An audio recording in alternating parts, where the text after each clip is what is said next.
Bendiciones del Señor, nuestro buen Dios, para usted, querido amigo, y para ustedes, apreciables hermanos en la fe.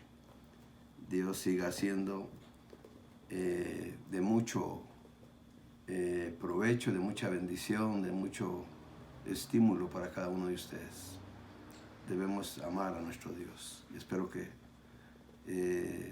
al comprender el amor de Dios, nosotros también nos blindemos en amor hacia Él, hacia su obra, hacia lo que está implicado en la vida cristiana. Así es de que reciban la bendición de este siervo de ustedes para en esta noche y que el Señor nos ayude en este tiempo tan especial que tenemos, no solamente de escudriñar su palabra, sino de expresarnos delante de Él a través de la oración. Es un momento de gozo en nuestros hogares, porque se reúnen las familias para rendirle a Dios la adoración que merece. Y como dijo el Señor Jesucristo allá en el Evangelio de Juan, vendrá un tiempo en que Dios será adorado en todo lugar. Y ahora esta pandemia ha dado lugar a eso. Y agradecemos a Dios que tenemos esa libertad y esa oportunidad de adorarle aún desde nuestros hogares. No es necesario estar en el templo hasta cierto punto, ¿verdad? Pero lo podemos hacer. Contamos con esa libertad. Y Dios nos ha dado la sabiduría para que podamos preparar nuestro tiempo, estructurar nuestros tiempos y dedicar un momento para estar en comunión con el Señor. Así es de que reciban un saludo cordial, afectuoso, de parte de nuestra iglesia, Iglesia Bautista Getsemaní, y de este siervo de ustedes, Pastor Rogelio López. En esta noche, queridos amigos y hermanos, vamos a escudriñar nuestras sagradas escrituras con un tema muy interesante que viene en relación a lo que vimos la semana pasada. Y el tema de hoy es comunión restaurada. Y vamos a leer en la Sagrada Escritura un versículo en el libro de Lamentaciones. Vamos al capítulo 3 y vamos a leer el verso número 40. Lamentaciones, capítulo 3, verso número 40. Voy a darle lectura y luego quiero que me permitan hacer una oración. Vamos a leer entonces en Lamentaciones, aliste su Biblia, capítulo 3, verso número 40. Dice así la bendita palabra de nuestro Dios. Escudriñemos nuestros caminos y busquemos y volvámonos a Jehová. Si gusta lo leemos una vez más. Tiene un gran contenido estas palabras que expresó el profeta Jeremías en este libro de Lamentaciones. Leámoslo una vez más. Escudriñemos nuestros caminos y busquemos y volvámonos a Jehová. Dios bendiga su palabra en nuestras mentes y corazones. Hagamos una oración. Padre, venimos ante ti llenos de gratitud, llenos de gozo por lo que has hecho en nuestras vidas a través de tu Hijo Jesucristo. Y gracias por permitirnos compartir tu palabra con nuestros hermanos en la fe, como con los amigos que nos pueden ver y oír a través de este medio de comunicación. Bendice sus vidas y derrama, Señor, la sabiduría necesaria para tomar decisiones apropiadas y convenientes para el bien de su vida espiritual. Rogamos, Señor, nos ayudes, nos ilumines con tu Santo Espíritu a todos los que estamos involucrados en el estudio de la palabra tuya, para que tengamos comprensión, para que tengamos entendimiento y podamos también nosotros tomar decisiones apropiadas y convenientes para el crecimiento de nuestra vida espiritual, para el desarrollo de nuestra vida cristiana, para vivir en la santidad que tú requieres de tu pueblo. Danos, Señor, esas facultades para poder hacer una vida que agrade a tus ojos y una vida que muestre a otras personas el poder tuyo en la vida del ser humano. Glorifícate pues a través de tu palabra en esta noche en nuestras vidas. Pedimos estos favores y te damos las gracias en el nombre bendito de Cristo Jesús. Amén Amén. Muy bien, queridos hermanos y amigos que nos han estado sintonizando a través de este medio. Ustedes recordarán que la semana pasada consideramos lo relacionado con la obra de Cristo en cuanto a la restauración de la comunión con Dios. Y vimos que a través de esta restauración, la muerte espiritual del ser humano ya no existe más. Quizá usted se haya hecho una pregunta: ¿cómo se perdió la comunión con Dios? Y de eso vamos a tratar ahora. Por eso el tema es comunión restaurada. Y podemos ver a la luz de la palabra del Señor, porque todo está aquí en este santo libro. Vamos a ir un momentito ahí a Génesis, capítulo 1, verso 26. Ahí puede usted preparar su Biblia en este momento.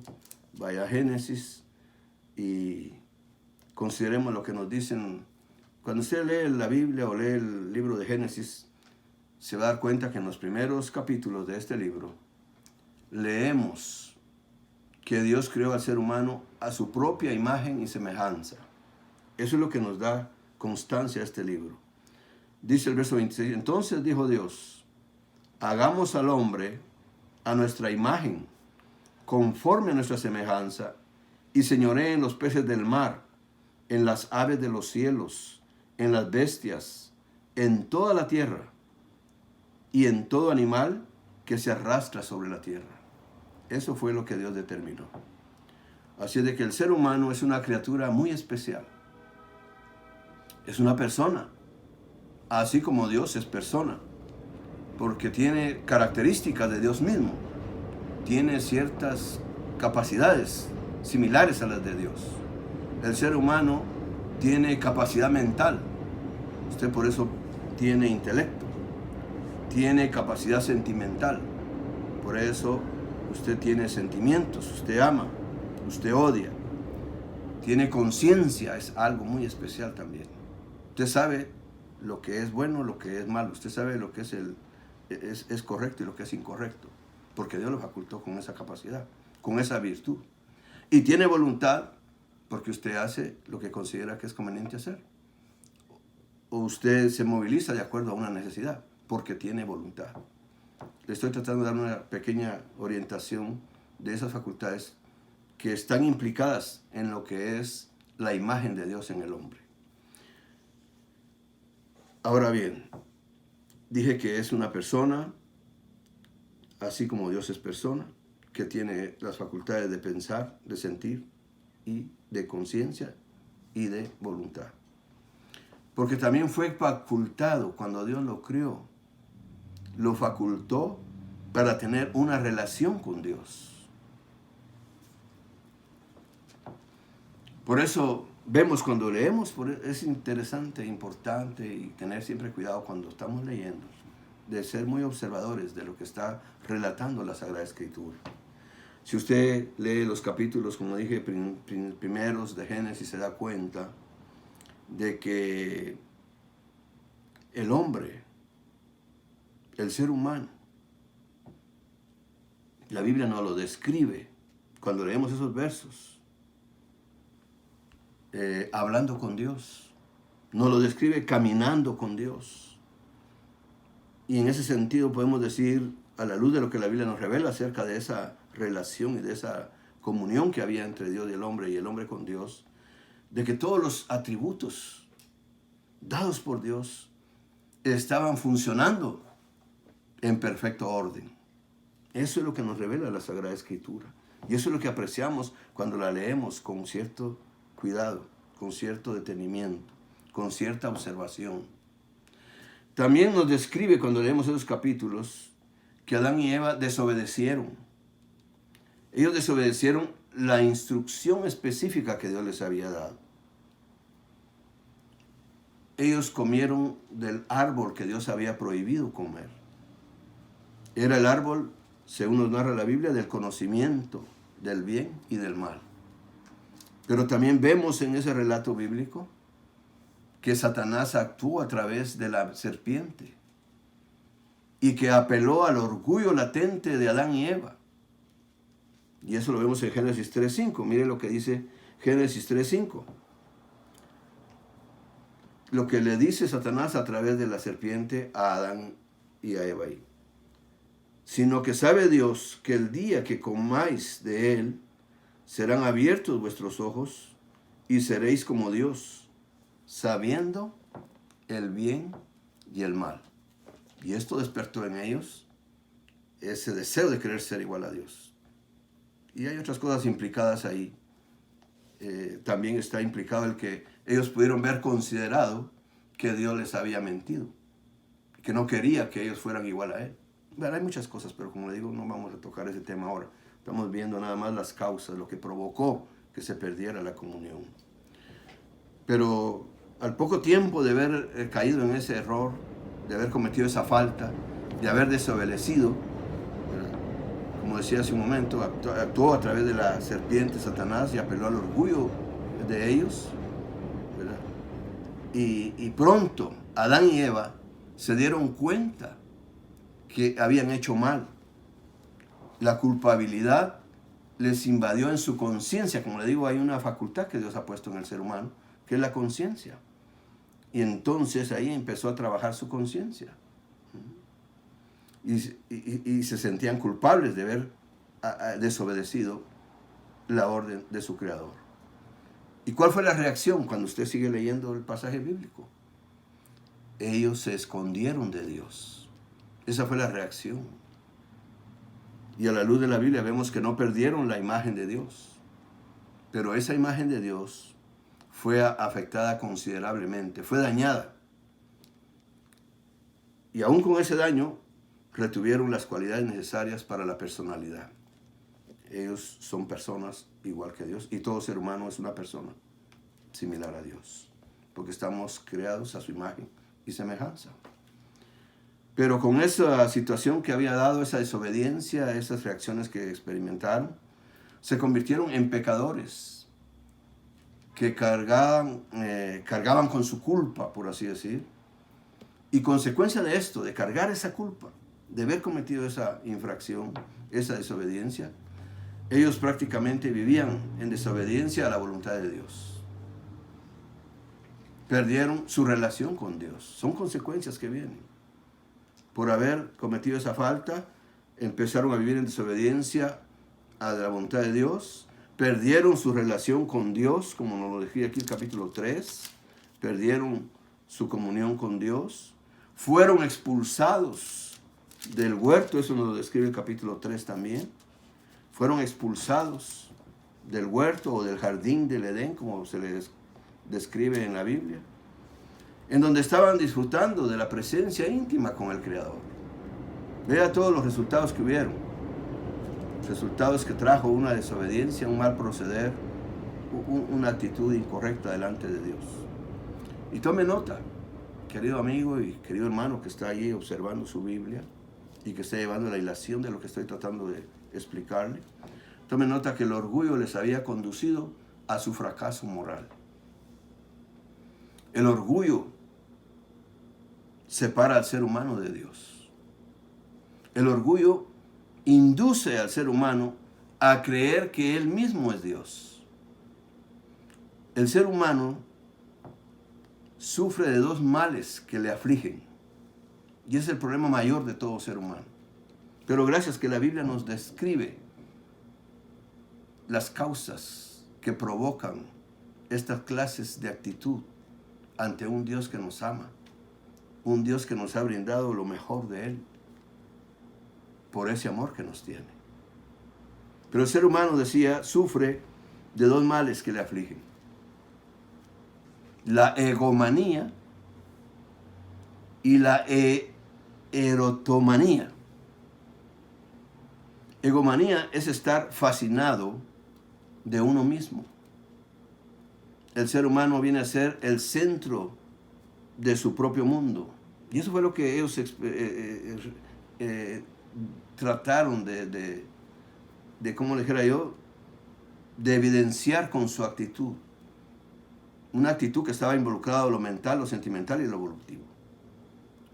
Esas son las consideraciones que tenemos a la luz de la palabra, que se movió en ellos la egomanía.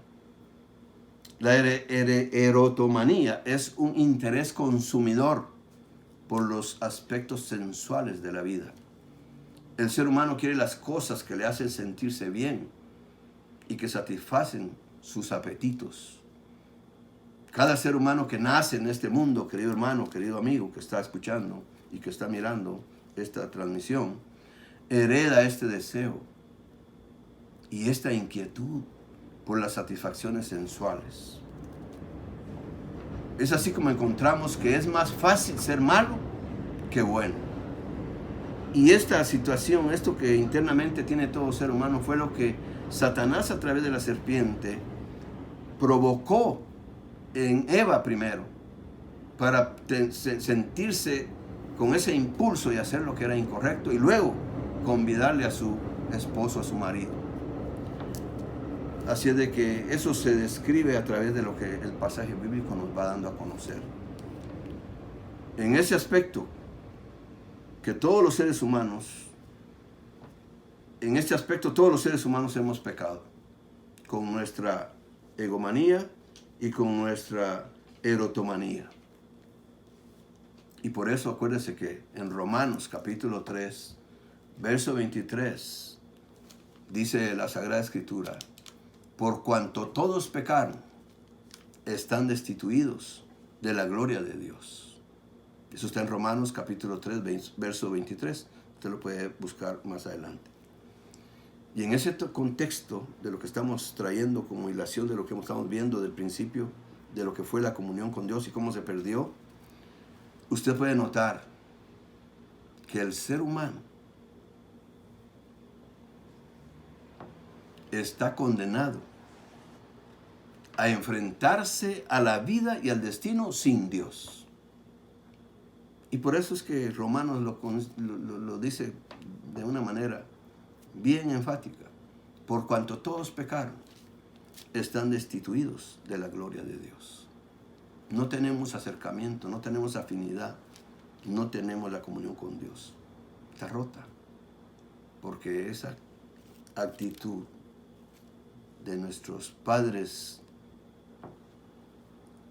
nos han heredado esa semilla de la pecaminosidad, y eso nos aparta de Dios. Pero surge una pregunta al analizar esto que estamos considerando brevemente. Surge una pregunta: ¿ha abandonado Dios al ser humano? Cuando vemos en la historia bíblica sobre los tratos de Dios con la humanidad, vemos que hay evidencia escritural de que Dios expresa el interés continuo de salvar al ser humano, de salvarlo de los destrozos del pecado, pues como vimos todo lo que causó. Hay una gran lista, pero yo solo enumeré unos cuantos de esa lista que han destrozado la relación y la comunión entre Dios y el hombre.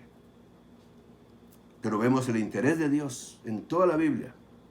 Se puede notar cuando la leemos, evidenciamos, como dije hace un momento, el continuo interés de Dios de salvar al ser humano de los destrozos del pecado. Y también Dios tiene el interés porque el ser humano vuelva otra vez a la comunión con Dios. Él está interesado en que el ser humano vuelva a la comunión con Dios. Y la Biblia nos lo confirma. Nos confirma que Dios busca al ser humano. Recuérdese el ministerio de Jesús en esta tierra y las palabras que expresó allá en Lucas capítulo 19, verso 10. Si usted gusta, busque ese texto. Pero ahí Jesús se expresa diciendo: el Hijo de Dios vino a buscar lo que se había salvado. Él dice: porque el Hijo del Hombre, dice Jesús, vino a buscar y a salvar lo que se había perdido.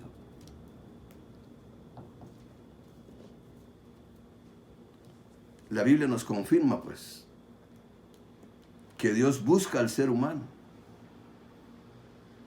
y que Jesús, el Hijo de Dios, definió su propio ministerio como una búsqueda. Por eso expresó esas palabras.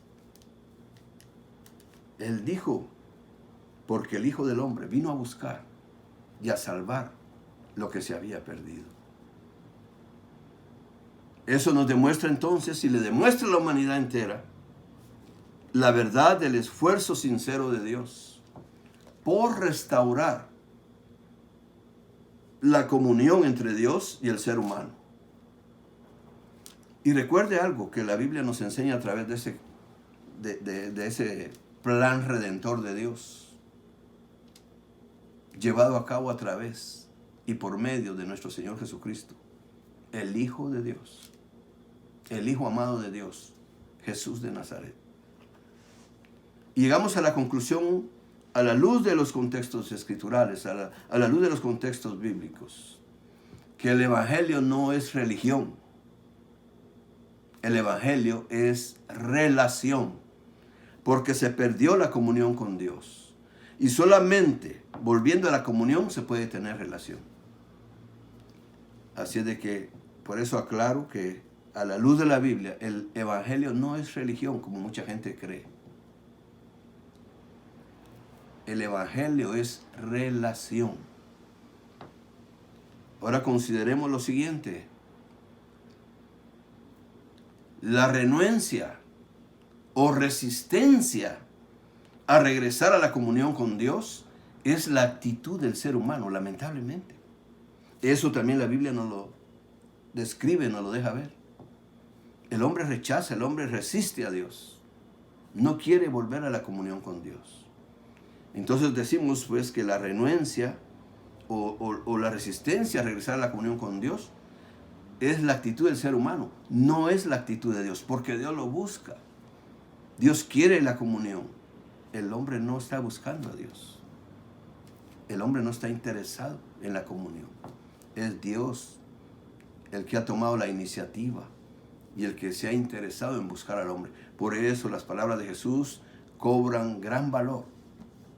Porque el Hijo del Hombre vino a buscar y a salvar lo que se había perdido. Y recuerde cómo fue tratado Jesucristo. ¿Qué hizo la humanidad con Jesucristo? Tuvo que experimentar muerte y muerte de cruz. Lo trataron mal, lo humillaron.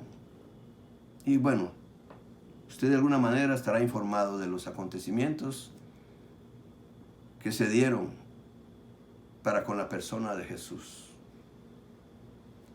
Por lo general no creo que la mayoría de seres humanos ignoren eso en este mundo. Quizás algún grupo sí, muy poca cantidad, pero la mayoría sabe, de alguna manera se han informado de eso.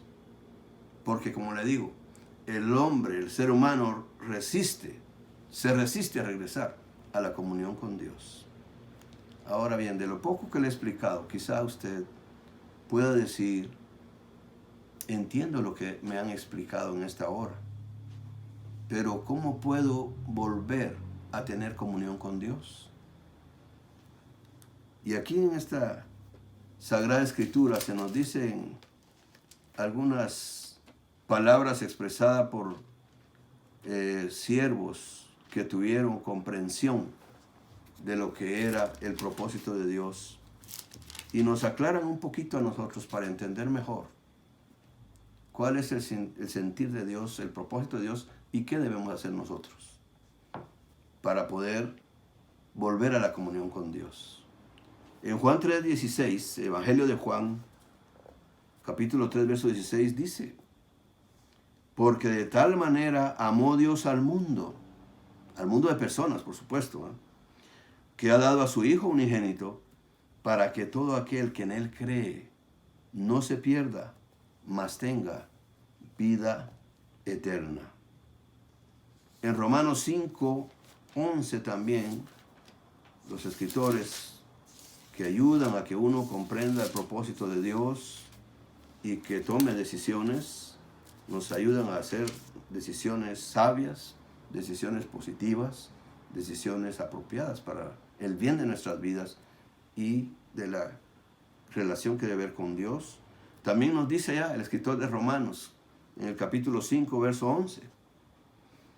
Y no solo esto, dice él, sino que también nos gloriamos en Dios por el Señor nuestro Jesucristo, por quien hemos recibido ahora la reconciliación. ¿Se recuerda que le hablé de las palabras de Jesús cuando dijo, porque el Hijo del Hombre vino a buscar y a salvar lo que se había perdido? Él está hablando en otras palabras de esa reconciliación. Cristo tenía el mensaje claro y el propósito por el cual había venido a este mundo. Yo vengo a buscar al hombre, vengo a buscar y a salvarlo de la condición en que se encuentra, para que tenga comunión con Dios y haga una vez más la relación que debe haber entre el hombre y Dios. Por eso el escritor aquí nos dice, nos aclara, por Jesús somos reconciliados con Dios, dice él. Así de que es el medio. Y esto ayuda a la pregunta que usted pudo haber hecho. ¿Cómo puedo yo volver a tener comunión con Dios? Yo creo que estas palabras le están ayudando. Y voy a ir a otras más que se expresan en el libro de Apocalipsis para que tenga una mejor comprensión de lo que debe ser la reacción que debe tener la persona. Y cómo Jesús también aclara bastante de lo que es el permitir tener un acercamiento con Él, el poder comprender su función como mediador entre Dios y los hombres.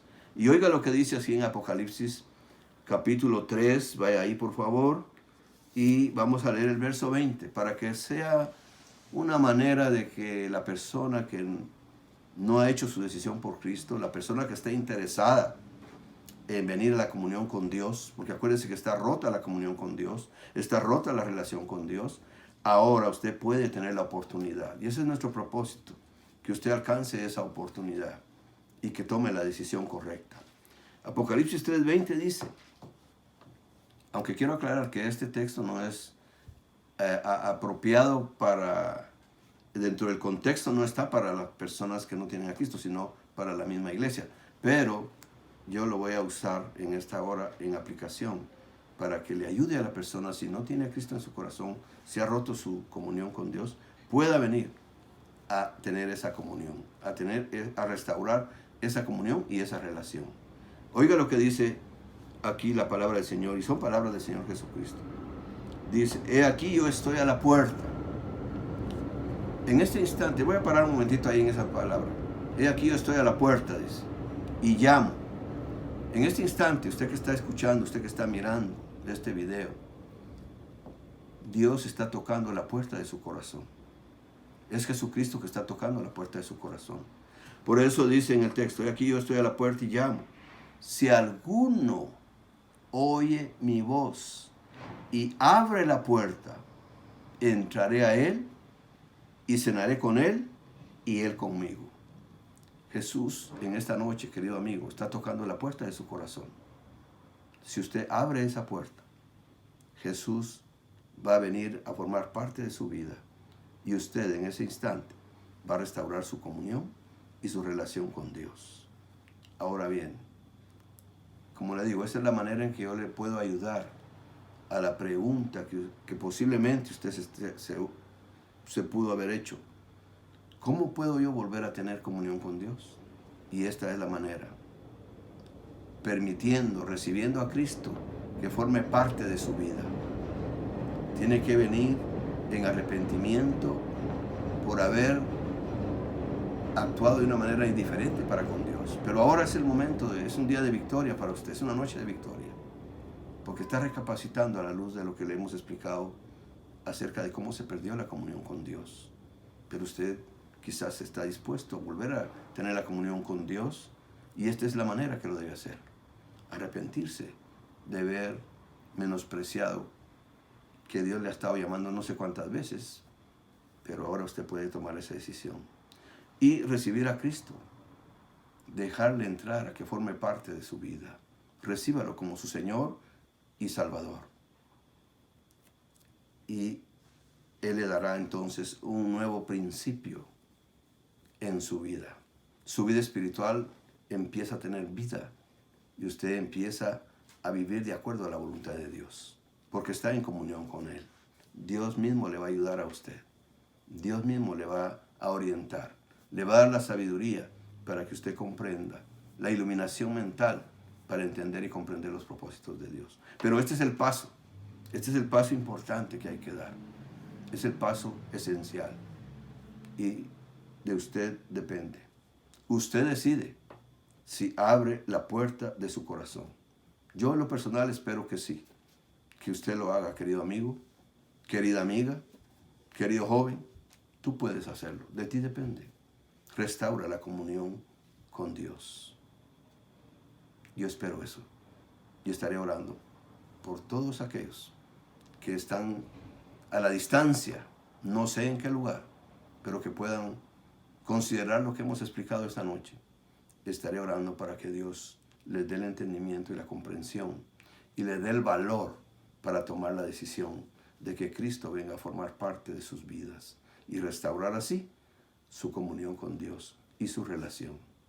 Gracias por su atención, gracias por permitirnos explicarles algo que es necesario en sus vidas a través de lo que es el mensaje del Santo Evangelio. Gracias, hermanos, por darnos la oportunidad de estar en sus hogares también.